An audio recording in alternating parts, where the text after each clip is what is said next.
Alright, a lot has happened since the last devlog, so I'm gonna run through a bunch of them. Right off the bat, you can see that the car now has a skin. So it's been textured. It's mostly a test, but I'm actually pretty happy with how it turned out.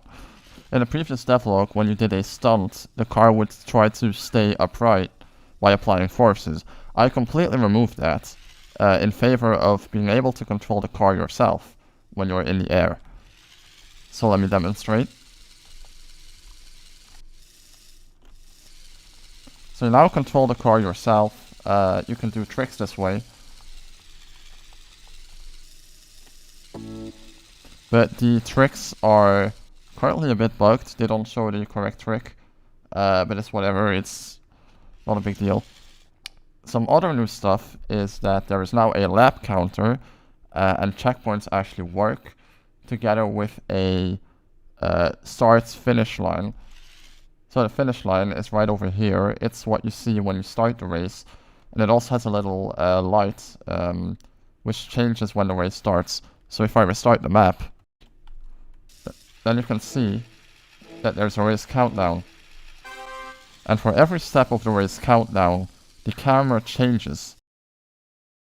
And if I were to actually start driving and go through the checkpoints and return to the finish line, my lap counter will actually go up.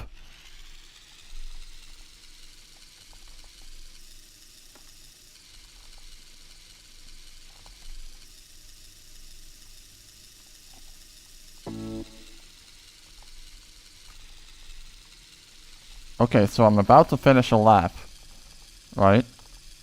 And as you can see, the counter has increased. So that's that. Okay, so you can see there was some progress on the game.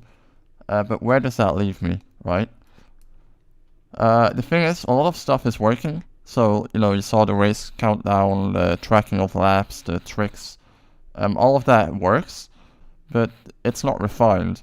And that's what I want to do next, is I want to refine the systems so that they work better and perhaps look better as well.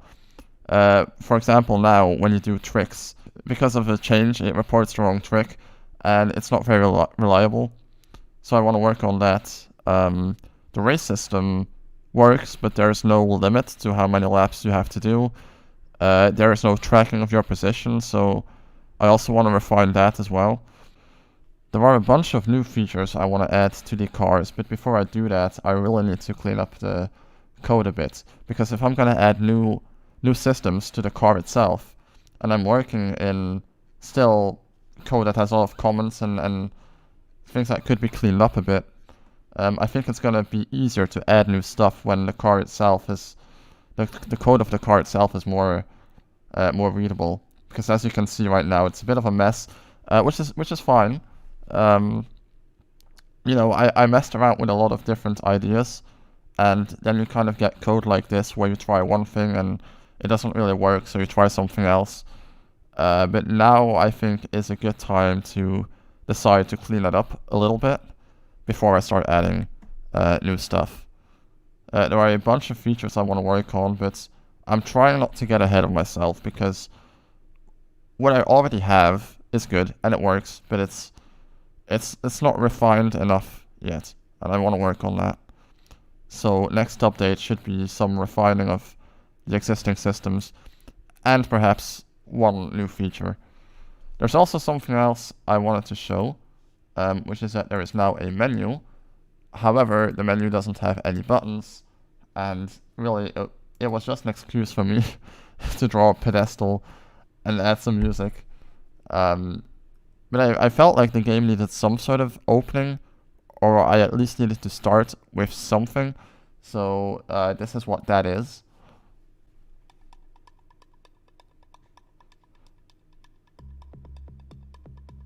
Like, it's not much, but it's a starting point for when I want to add a beginning to the game. So there's that. I think it's really important that I keep working on the game design itself. So how do you actually play? What is the gameplay like? And how does everything tie in together to create a fun race game? Because of course, right now, it can fly as a racing game. You could theoretically play this and say, okay, well, this is a racing game. But is it fun? Well, not really, because the AI is pretty stupid. The mechanics are there, but they don't really give you anything. Doing tricks doesn't get you anything. Winning the race doesn't even get you anything. So that there's very little reward systems in place. You just kind of drive around and do your thing. It's like big rigs over the road racing at this point, really. So yeah, it needs a lot of work in that area. So yeah, next time, more refining of the existing systems, and perhaps a new feature, and from there on, hopefully I can move on to other cool things, because I do have a lot of stuff planned for this game, but I have to take it very slow, and make sure that whatever I have is something fun, you know. Thank you for watching the devlog. Oh, but wait! What would a devlog be without you learning something? So every time you do a trick, it shows some text on the screen telling you what trick you did. Or if you complete a lap, then the lap counter increases in the HUD. How do you connect those systems? An event system is the answer, but I'm using Unity's Scriptable Objects as an event system. Normally, Scriptable Objects are used as a data container, which means that you can swap out configurations with certain values, and you can basically create like a type, and then say, okay, well, this one has these values, that one has these values, and you can swap them out. So the scriptable objects actually consist of two files in my case.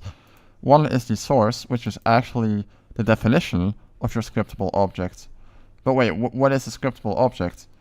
It's kind of like how in Unity, when you create something, you can make a material, or you could make a lens flare. You know, you can do all these things. These are like object types. You can kind of create your own object types with scriptable objects.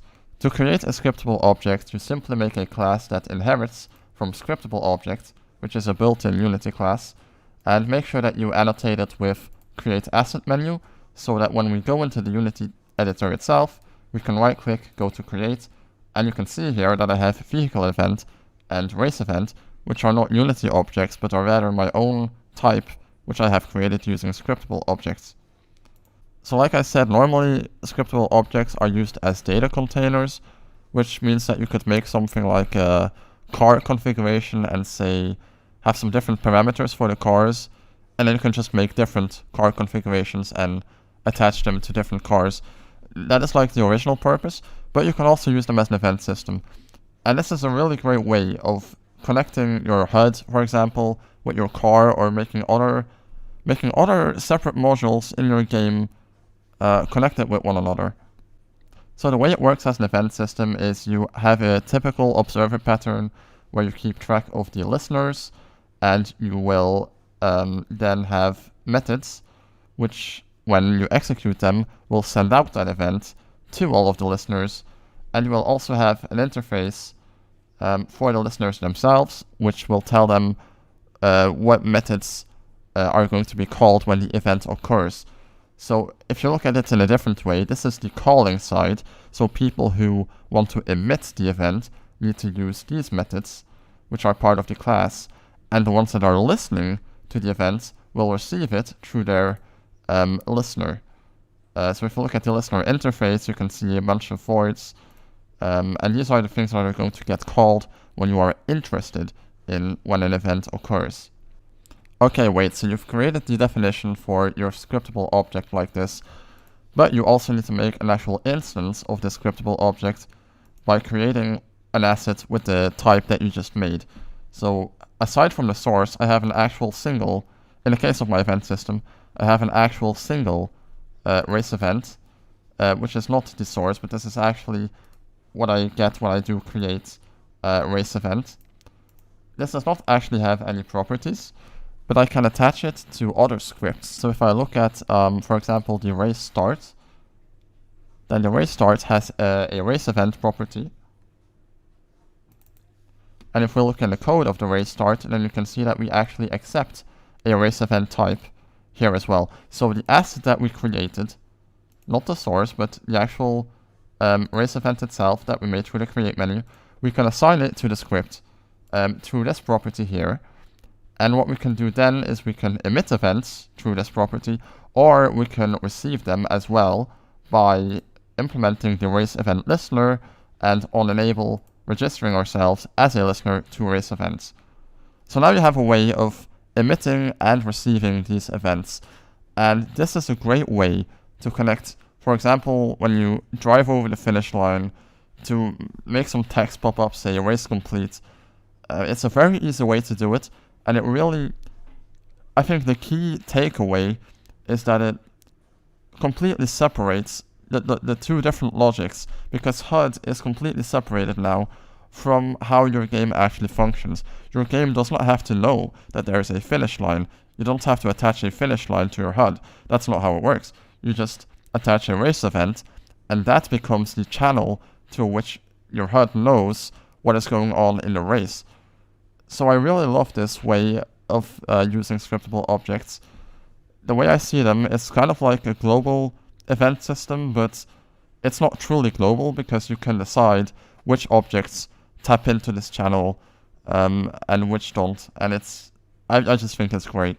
I'm sure there are many other uses for scriptable objects that I have yet to explore, but this has been really helpful in making the game actually work. It's very easy to set up and it works great.